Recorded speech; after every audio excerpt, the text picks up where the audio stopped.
All right, there we go. Hello once again. My name is Charlotte. Hello, hello guys, especially those who know us and listen to our podcast and watch our podcast. Like, hello to Alona.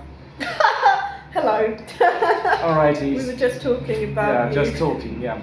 So today we are reframing questions, which means that I'm trying to sound more like a politician, avoiding and dodging different questions and reframing them in order to answer what I'd like to answer instead of what I'm really asked. Yeah, so we had a few questions, but I've got some statements here as well. Should we just carry on with the statements? Yeah, let's do statements. I definitely want to do this one. This is on identity. I'll read it out twice, not like for you necessarily, but so our people can understand what I'm saying. Yeah. Okay, so identity is less about who we are and more about how we are perceived. So one more time for the record, identity is less about who we are and more about how we are perceived. Is that the case for you? Well, when I think about who I am and how I am perceived, it's always difficult to draw a clear distinction between these two things, because who is one of the questions that you always ask when you think about responsibility. So is it my responsibility to answer this question, or is it the responsibility of those who ask it to address it properly? Yeah.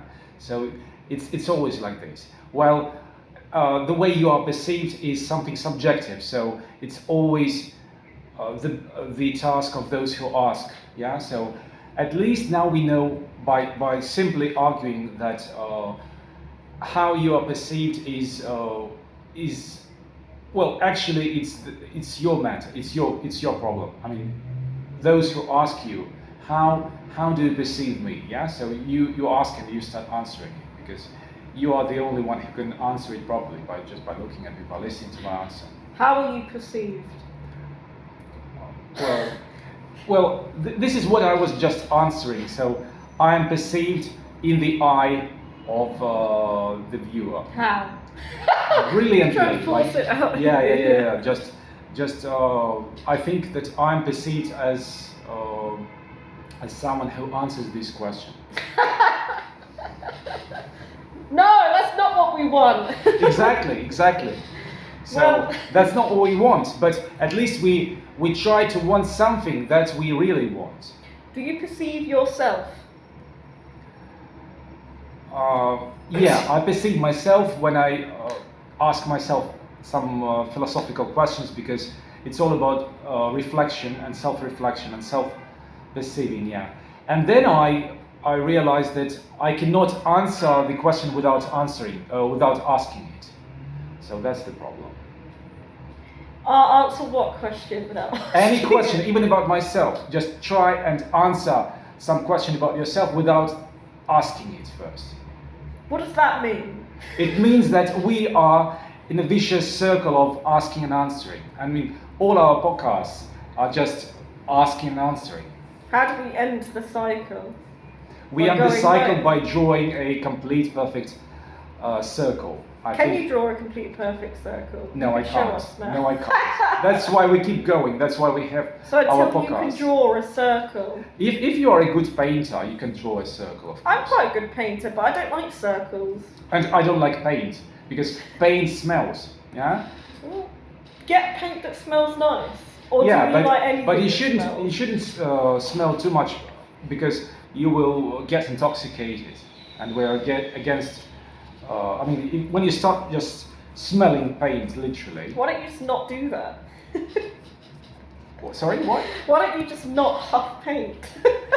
Half paint? Huff paint, yeah. Okay. That's what you call it, huffing paint or huffing, like huffing. H-U-F-F, yeah. I don't huff paint, no. So how can you be sure about what paint smells like? Well, I read about it. You read about it? Yeah, I read about it. I don't believe you. Which is fine, yeah. What can you describe to me the smell of paint? It smells like paint. Or what does paint smell like? You should smell it. I don't want to. You told me it will get me intoxicated. Then it smells like intoxication. Yeah. Well, what does it? I mean, yeah. Very like- literally what like, you're let's- asking me to do. What does intoxication smell like?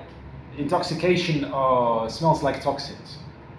I think it smells like toxins. What do toxins Which smell are inside, like intoxication. Mm. Yes. When they get inside, they smell like intoxication, which is like paint. You can't like smell inside your body though, can you? Like No, you can't. Of course, no. Because if you could smell inside your body, you would do it, right? But can you No. say about yourself that I smell inside my body? That sounds weird, right? you have to like cut yourself open. And like I don't know, because I don't think the problem is that if you could smell inside your body, you would. I don't know Yeah. if I would, because like, for example, today I had soup for breakfast. I Yeah. made a she on Monday. Yeah. Like I already know what that smells like. I'm not gonna like disembowel myself. Yeah. yeah. So Yeah. let's take a different statement, because I think we've addressed these statements completely. Yeah, I think it's No, it's you just- didn't answer it. Well done. Yeah, that's what So was if my that was task. the Yeah, point. that was the point. Right and wrong are often just labels we inherit, not truths we discover. I hate that. I might reword that wrong because that's just a load of A load of nonsense. crosswords. Okay, no, do you know what? Do you want to do Right that and one? wrong. Right and wrong. Are often just labels we inherit, not truths we discover. Yeah. So the problem with the word discover is that we can discover something. Once we discover something, we cannot prove it, and that's why right and wrong cannot be proved. Why can't you prove something that you discover? Because you can only show it. In order to prove it, you need to use some language.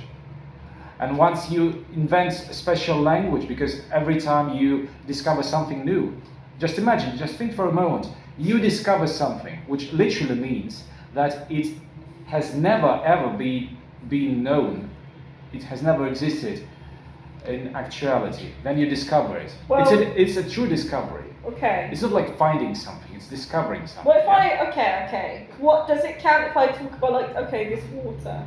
I'm the only one who can know exactly what the temperature of this water is. I'm the only one who can discover that information. Yeah, and that's why you will have to invent a special phrase or a special word for this temperature, because nobody else can cold. guess it. But I actually don't know, to be fair, so I haven't discovered Yeah. it. But I know it in terms of like how it feels. Like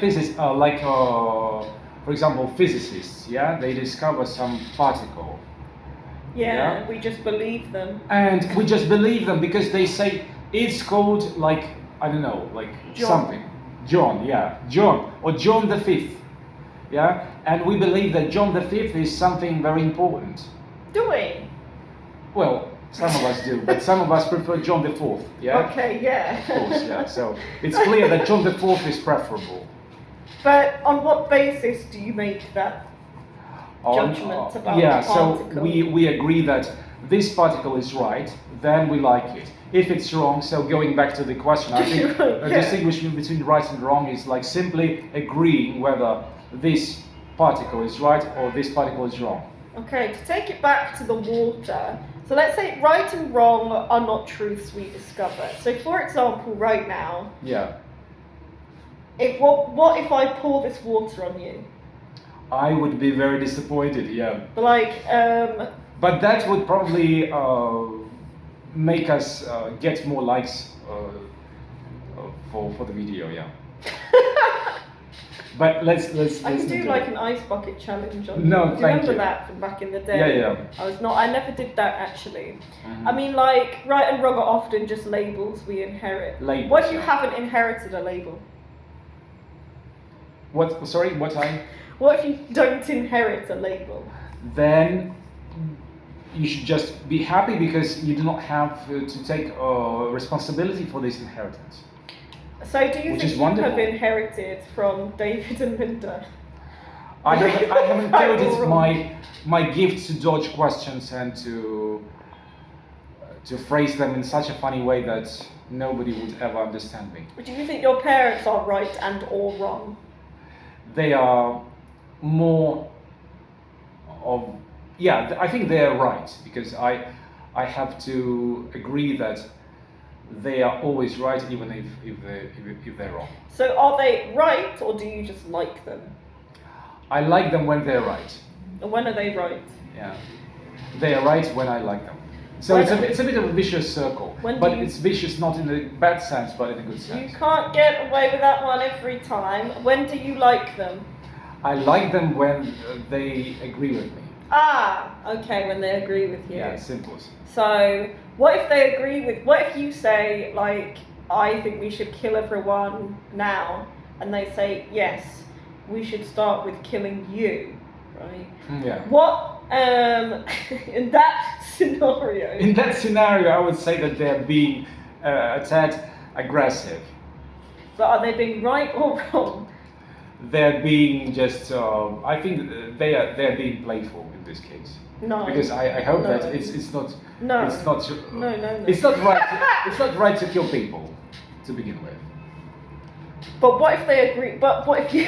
If I agree with that, then I will have to say that it's something different, which I have discovered in myself because I've never ever believed in killing people. Yeah, but you. Well, Once I discover it myself and have to agree that it's right, you don't then know what's I'm a gonna different happen person. tomorrow. Yeah, you could Or wake up tomorrow a different person. I can wake up tomorrow a different person. Yeah, literally. So I'm just saying, I've spoken that scenario into existence now.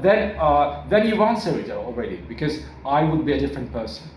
So okay, so you have inherited being wrong, like as in evil, from your parents in this scenario. No, in this scenario, I would be right, but it would be a different me. Ah, okay. So you do. Okay, so right and wrong are just labels we inherit. Yeah. Is the conclusion. Yeah, that more or we've less. come to. More or less. Yeah. Yeah. So that. More or less. That's. That makes sense. Yeah, makes perfect sense. But okay, so you've inherited being, but that's a different you. So now do you think you've inherited being wrong from your parents? Yeah, again as a different me because I Or the have current never. you? I cannot imagine myself being wrong. What about? I'm always right. Yeah. So it's if I'm right and if it agrees with the way I think about it now, then I'm truly right. If I'm right, but it's a complete difference and something is wrong, seems to be wrong, then it's a different me. But they're all part of you. Yeah. In the collective you. Yeah, that's the problem. Yeah. So basically, you agreed that. So you basically right and everyone contains multitudes of right and wrong. Yeah, like in the multiverse.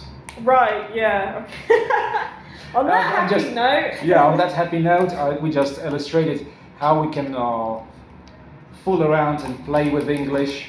And I think the main message would be just make your lessons, make your studying process more playful, more enjoyable. It's all about Talking about. It's all about practicing. Yeah. Oh, yeah. It's all about. That's what it's all about. Your phrase of the day was think about it for a second. And my phrase of the day is enjoy your English. And our English as well. Yeah. Enjoy your Friday. Yeah. Cheers. Bye. Bye.